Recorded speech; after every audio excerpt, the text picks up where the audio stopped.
Bueno, antes que nada, buenas noches para todos.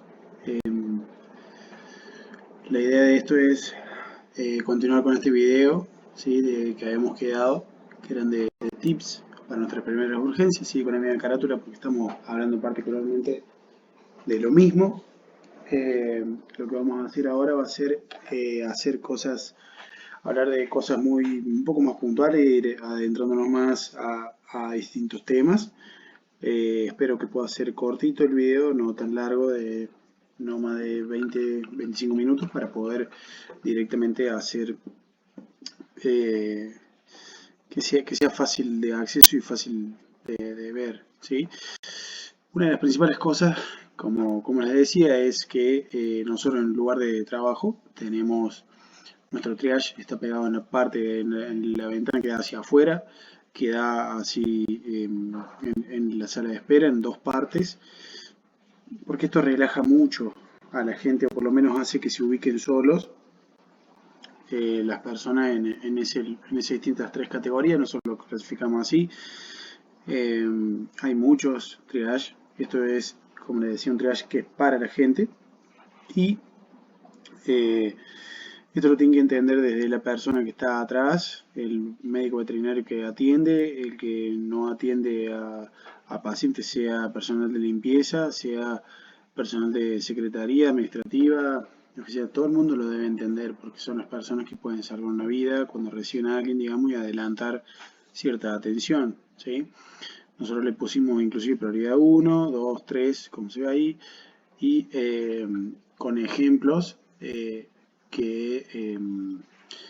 de los más frecuentes que nos han pasado, digamos, ¿sí? Este es el tipo de triage que yo me refiero cuando digo, me parece que este es un triage que va para la parte de la internación, en la cual es más para el médico, ¿sí? Internista o terapista, ¿sí? O el equipo médico, y no para la gente. ¿Por qué? Porque, por ejemplo, esto es de humano, ¿no? Sí, pero siempre lo utilizan con tres criterios en los cuales te ubica muy rápidamente qué tanta gravedad está. Por ejemplo, un ejemplo muy fácil o muy eh, que me pasó varias veces de confundir la interpretación. Por ejemplo, si tenemos en la apariencia el número 2, acá la apariencia normal, la respiración anormal y la circulación normal, tomamos como dificultad respiratoria. Pero un punto re importante acá es que no existe ningún tipo de trauma extra al trauma cráneoencefálico y que justo y puntualmente ese trauma craneoencefálico tiene que haber golpeado o la lesión tiene que ser en los centros respiratorios, ¿sí? Para que deje de respirar. Es decir, la única lesión el único lugar donde hay una lesión ubicada que genera apnea, perdón, que no hace que no respire el paciente, es una ubicada en el cerebro, digamos, ¿sí? O sea, en el centro respiratorio. Es el único lugar del cuerpo. Por más trauma torácico, por más, no sé, neumotórax abierto, cerrado, hipertensivo y demás, tiene un distrés, una aflicción respiratoria que se siente ahogado y demás, pero sigue respirando, digamos. No respira como si entra en un paro respiratorio o una inminente muerte, digamos, sí, pero si no sigue respirando. Por ejemplo, otra como es ubicación puede ser una apariencia o estado mental, como le decimos en veterinaria, anormal, ¿sí? Que sería desde acá, respiración normal y una circulación anormal, es decir, circulación hace referencia a si se oculta o no el corazón, se palpa o no el choque cardíaco, el color de las mucosas y si tiene pulso o no, puede ser tarsal o femoral, depende de la capacidad que tenga el personal de trabajo,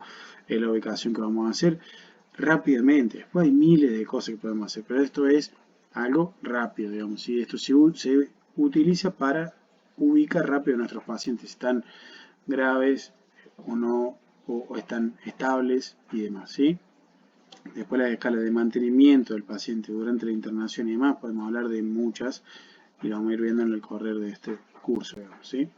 Acá en la de hipotensión he puesto las 4 causas de hipotensión y las posibles, eh, ¿cómo se llama? Posibles drogas o posibles cosas que podemos utilizar para, ¿cómo es?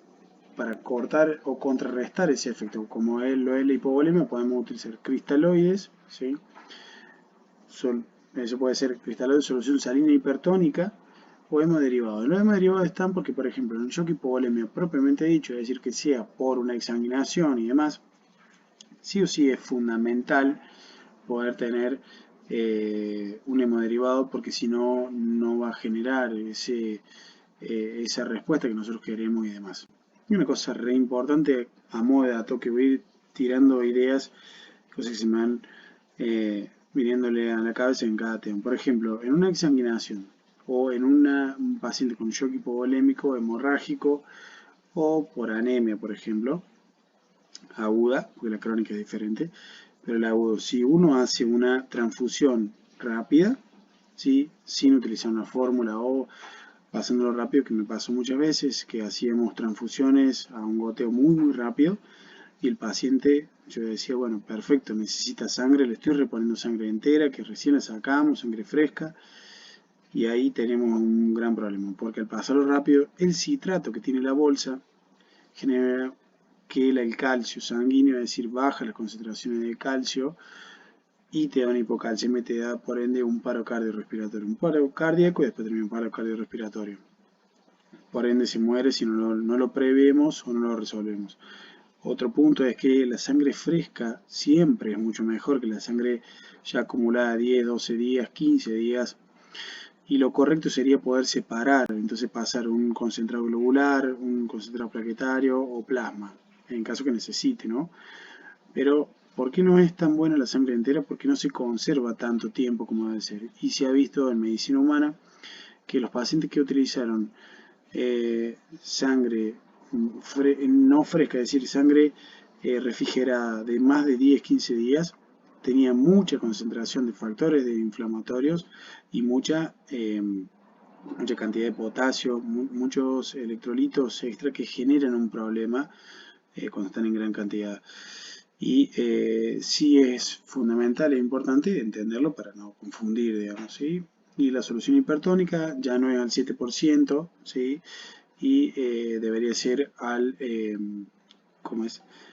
Al 3,5%, digamos, ¿sí? Ya no es más al 7%, es muy concentrada y se hace una dosis de 5,3 mililitros por kilo, por lo menos eso lo estandarizado, lo que yo conozco por lo menos, ¿sí? Y anda bastante bien cuando lo necesita, obviamente. Por eso es fundamental entender las 4 causas de hipotensión y, no sé, por ejemplo, cuando tenés alteración de la bomba, es decir, tenés hipocontractilidad, tenés que utilizar algún estimulante de esa frecuencia cardíaca y puede ser algún inotrópico como lo de la dobutamina. Nosotros particularmente la dopamina no la utilizamos para eso, ¿sí? Yo creo que siempre estuvo en duda y me parece que hoy por hoy fue superada ampliamente por la noradrenalina, que nunca se utilizó para eso la noradrenalina, pero me refiero a que se utiliza para los goteos vasopresores y hoy por hoy hay mayor cantidad de estudios que avalan más la noradrenalina que la dopamina, teniendo en cuenta que la dopamina altera la función de la hormona tiroidea y la T4 es fundamental en un paciente crítico, siendo que siempre baja, ¿sí? Otro punto importante es cuando tenemos arritmia. La lidocaína es una de las que más he utilizado. La megagrana sí, en casos muy puntuales. Y el sulfato de magnesio también, inclusive lo utilizamos en goteos continuos, el sulfato de magnesio, como un goteo que nosotros llamamos anoréxico, que lo utilizamos, que ya lo vamos a ver en los pacientes más adelante. Acá esto es también extraído de medicina, extrapolado de medicina humana, en la cual nosotros tenemos para los pacientes críticos, y hay que saber entender cuándo es un paciente para cuidados intensivos y otro para cuidado intermedio. Y es fundamental porque en base a eso va a ser la elección de antibióticos o cuando el paciente que está en cuidado intermedio va a pasar a cuidado intensivo, digamos, ¿sí? Siempre ser el primero, ser duro y no tener compasión, digamos, ¿sí? O sea, no ser compasivo, decir no, porque si no, me pasaba antes, por ejemplo, decir no, pero ¿qué vamos a usar el día que necesitemos un buen antibiótico o tal cosa? Cuando era un paciente séptico, como por ejemplo, un ejemplo más común suele ser el paciente con enteritis parvoviral, la apiómetra, que terminan todos en falla multiorgánica y que terminan 10, 12 días. Nosotros hemos tenido pacientes, puntualmente hace poquito uno que estuvo 22 días internado y pasó por después de 12 días de terapia intensiva, por cirugía y demás, secundaria una falla multiorgánica, digamos, ¿sí? Entonces acá es fundamental, digamos, ¿sí? Ser de esta manera, con el protocolo o la filosofía, como dice ahí Cobra Kai, es golpear primero, golpear fuerte y sin piedad, ¿sí? Pero no para una herida simple vamos a utilizar esto, ¿sí? Esto es para el paciente crítico, siempre viéndolo desde ese punto de vista, digamos, ¿sí? Esto lo puse el paracetamol porque para mí fue muy importante, un estudio, si mal no recuerdo, de 2020-2021, que se hizo para ovario-esterectomía, inclusive como dice ahí, en perras. El paracetamol está totalmente contraindicado en gatos y totalmente contraindicado en falla hepática en perros, pero es muy bueno como analgésico, ya no se considera un AINE junto con la dipirona tampoco, y si es solo no funciona, obviamente es un complemento que utilizamos para el manejo del dolor, anda muy bien, de dosis de 5 a 15 miligramos, puede ser cada 8 o 12 horas, particularmente siempre utilizamos cada 12 horas, depende la causa, depende de más otros factores. Después veremos cuando hablemos de intoxicación, vamos a ver lo que hace el paracetamol en el hígado y en los pacientes felinos, como genera methemoglobina, ¿sí? Una de las cosas que puse acá de esto es un caso como para adentrar en el primer tema que voy a abordar, porque el hecho de que lo he elegido de esa manera porque son los que más casuística tenemos y lo que creo que a todo el mundo le va a pasar, por más que no trabaje en una unidad de terapia intensiva o trabaje en un consultorio, es fundamental saber cómo manejar esto, digamos. ¿Sí? Acá este perrito tuvo la mala suerte de que estaba comiendo detrás de la puerta, el propietario abre la puerta y golpea con la tabla de la puerta, obviamente, al perro en la cabeza y se le salió el ojo, ¿sí? Generó una proptosis del globo ocular y nosotros siempre tratamos de ser conservadores de la anatomía, acá en este punto, no de la fisiología, o sea, la fisiología ya dejó, quedó ciego, y lo que intentamos hacer es la reintroducción. Siempre acá el hielo es fundamental, de mi punto de vista el corticoide también, para desinflamar y hacer un buen manejo del dolor desde otros puntos sin utilizar un AINES, que andan muy bien otra cosa. Obviamente que es un paciente para quedar internado, no para mandarlo a la casa, y no olvidarse que hay un traumo craneoencefálico detrás de ello, y no es solo la proptosis o la exoftosis, como lo quieran llamar, y no todos estos pacientes terminan en una enucleación. Para mí, creo que durante mucho tiempo se han hecho enucleaciones en pacientes con un ojo así. Este pacientito se hizo la reintroducción del globo ocular con un buen bloqueo analgésico y demás, hizo una sedación, se anestesió y en 10 minutos se resolvió el problema. Después de casi 2-3 horas de hacer hielo, desinflamar y demás, darle tiempo a estabilizar, manitol, se puede drenar el ojo, el globo ocular se puede drenar, ¿sí? Tranquilamente de 0,3 a 0,5 mililitros, ya es mucho, pero se pueden sacar, ¿sí? De la cámara posterior se puede sacar, ¿sí? Y los hematomas retrovulvares no se pueden resolver así de fácil, suelen ser un problema también para la reintroducción. Así fue como quedó. Después de 10 días se extraen los puntos y le queda el globo ocular en el lugar. Obviamente que no ve, pero hay algunos pacientes que sí van recuperando la vista, ¿sí? Entonces sería una manera rápida y fácil, pero fundamental la analgesia acá y no olvidarse que hay un tramo craneoencefálico detrás. Acá esto fue muy leve, pero siempre este tipo de pacientes tienen tendencia o más facilidad para poder protruirse el globo ocular que otros, y la mayoría de las veces pasa siempre con accidentes leves, porque cuando hay algún trauma craneoencefálico más grave, hay otros signos clínicos. Pero no olvidar que por más que haya una herida enorme, como un ojo afuera, me tengo que olvidar del resto. ¿Sí? Siempre es fundamental eso. ¿Sí? Este era un gatito que me lo dejaron En la consulta lo trajeron así, lo encontraron, me lo dejaron, me dijeron, no, pero que nosotros no tenemos nada, y bueno, me lo dejaron. Básicamente, así se ve un gato con un trauma cráneoencefálico. No estaba grave, pero parece que está terrible por todo lo que tiene. Sí, tenía mucha congestión, inflamación y demás. Y un dato re importante que les va a pasar muy probablemente, pero siempre, siempre, siempre que miran en un trauma cráneoencefálico en gatos, por lo menos en felinos, súper importante revisar la boca porque casi siempre se les produce una fractura del paladar duro y el paladar blando, consiguientemente, se desgarra también. Se resuelve súper fácil con cirugía. Eh, y de mandíbula también. Ya vamos a ver un modo fácil de fijar la mandíbula cuando es solo de la sínfisis, que ayuda muchísimo. Y el paladar se arregla. No hay que arreglarlo ya. ¿Sí? Acá hay dos o tres cosas importantes a tener en cuenta. Si yo tengo un trauma craneoencefálico y veo sangrado en un oído, es fundamental pensar por lo menos que ya hay fractura de la base del cráneo. Casi siempre es así. ¿Sí? Casi siempre. Otra cosa re importante, no hay que colocar sondas nasogástricas porque generalmente eso genera un estornudo o molesta y aumenta un estornudo la presión intracraneal. Y es fundamental el manejo de la presión intracraneal, que ya lo vamos a ver cuando veamos trauma craneoencefálico, pero ya lo vamos a ver. Es súper, súper importante, digamos, ¿sí?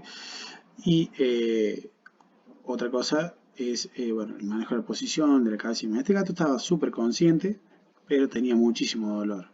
Bien, y bueno, es importantísimo siempre mirar la boca y la nariz, hay que tratar de obstruirla por la sangre y demás que tiene. Esto fue al tercer día, ya estaba casi completamente desinflamado, pero miren, tenía como es un estrabismo, sí, tenía una cosa ahí que hay que tiene una, ¿cómo se llama? Una vía en la yugular. Por ahí no es tan bueno utilizar vía en la yugular en un paciente con trauma craneoencefálico porque evitamos el drenaje, el buen drenaje, y por ende aumenta más todavía esa presión intracraneana. Sí es súper importante que coma. En pacientes ya vamos a hablar de la nutrición de los pacientes críticos y no críticos, que es fundamental, ya no va más el hecho de que no coma, por más que sea gastroentérico, 8 o 12 horas y nada más. Lo mismo que los ayunos para las cirugías, tampoco.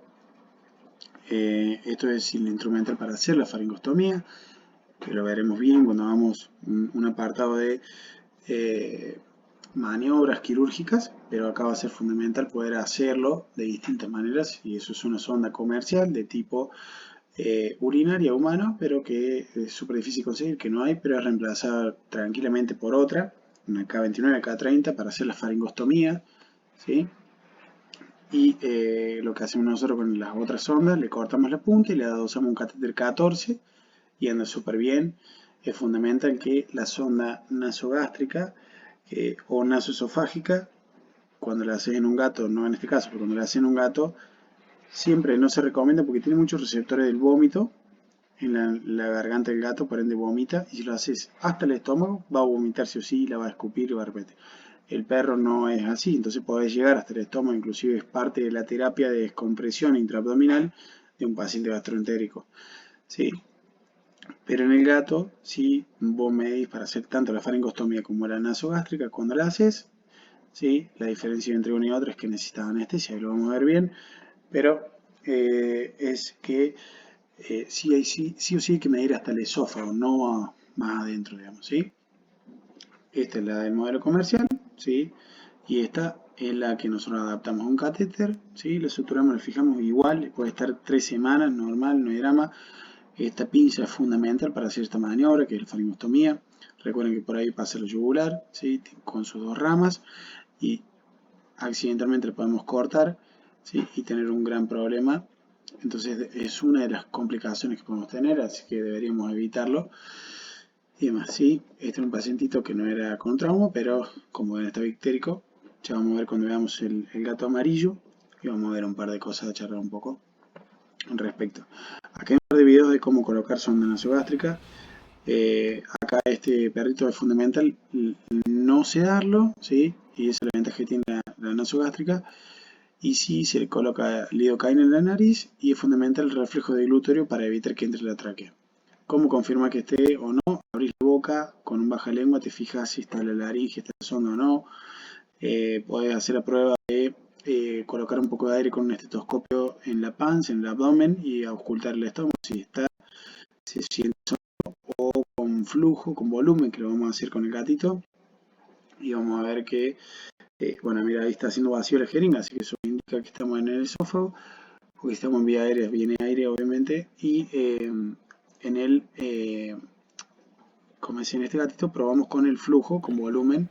Vos podés utilizar Ringer 5 mililitros, de 3 a 5 mililitros por kilo, cargas y podés probar con la jeringuita y vas enviando. Bueno, si el tose es porque está en la cavidad, en la vía aérea, y si no es porque estás en el abdomen, perdón, en vías digestivas. Fíjense ese gatito cómo se hizo, ¿sí?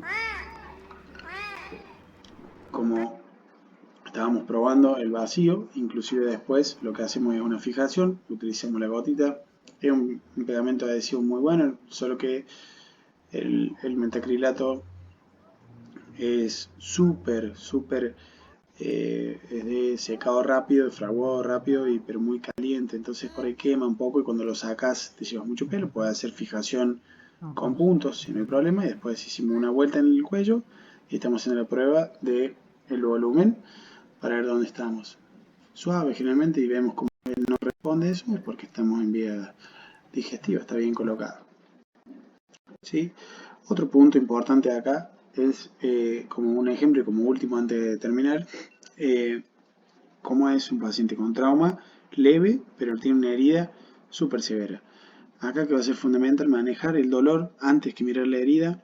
¿Sí? ¿Por qué? Porque con esa herida no lo va a matar él, si lo va a matar el manejo del dolor quedamos mal, o se le va a hacer más mal, no es que lo va a matar porque le duele, sino es que no está dentro de las prioridades, digamos. ¿Sí? Lo más importante es el manejo del dolor, y luego vamos con la herida. Obviamente no dejarla así, hay que rasurar, hay que limpiar, y vamos a ver, y no necesariamente tenemos que resolverla ya. ¿Sí? Eso es fundamental. Este es un perrito viejo que además encima tuvo una proptosis del cristalino, ¿sí? O sea, eh, tuvo mucha mala suerte porque ya en el otro ojo no veía, estaba ciego, así que quedó completamente ciego después de eso. Su propietario sin querer lo atropelló. Y esa herida, ¿qué es lo que habría que hacer? Una buena toalete, ¿sí? Ahí tenemos una lesión un poco más severa, pero después el resto, fíjense, hay muchos hematomas, pero no tenía nada, estaba bastante consciente en su estado mental y demás. Esa herida se rasuró bien, todo el pelo, se limpió, se lavó a través de una sedación, se le colocó una gasa con nitrofurazona, ¿sí? Se volvió a cubrir y luego de un día, que ya más estable y demás, se hace la cirugía permanente. Esa, acá está el hocico, con drenajes pasivos, que por más que no funcionen, por ahí depende de la economía del lugar, a nosotros sí nos funciona.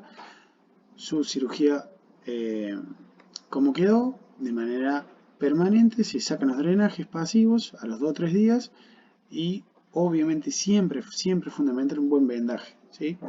Siempre, casi siempre las heridas que se puedan se hace así, después se hace un corte en los ojos, acá en este caso no, y en las orejas, como para que pueda ver. Y si tenemos la posibilidad, manejamos el volumen y el dolor a través de una bomba, que en el caso que se pueda, ¿sí? Creo que hay muchas cosas que vamos a ir viendo de a poco. Acá damos por terminado, duró 20 minutos. Espero les sirva y con esto hemos terminado la primera etapa del triage hospitalario, y vamos a arrancar ya directamente con trauma craneoencefálico en el próximo video.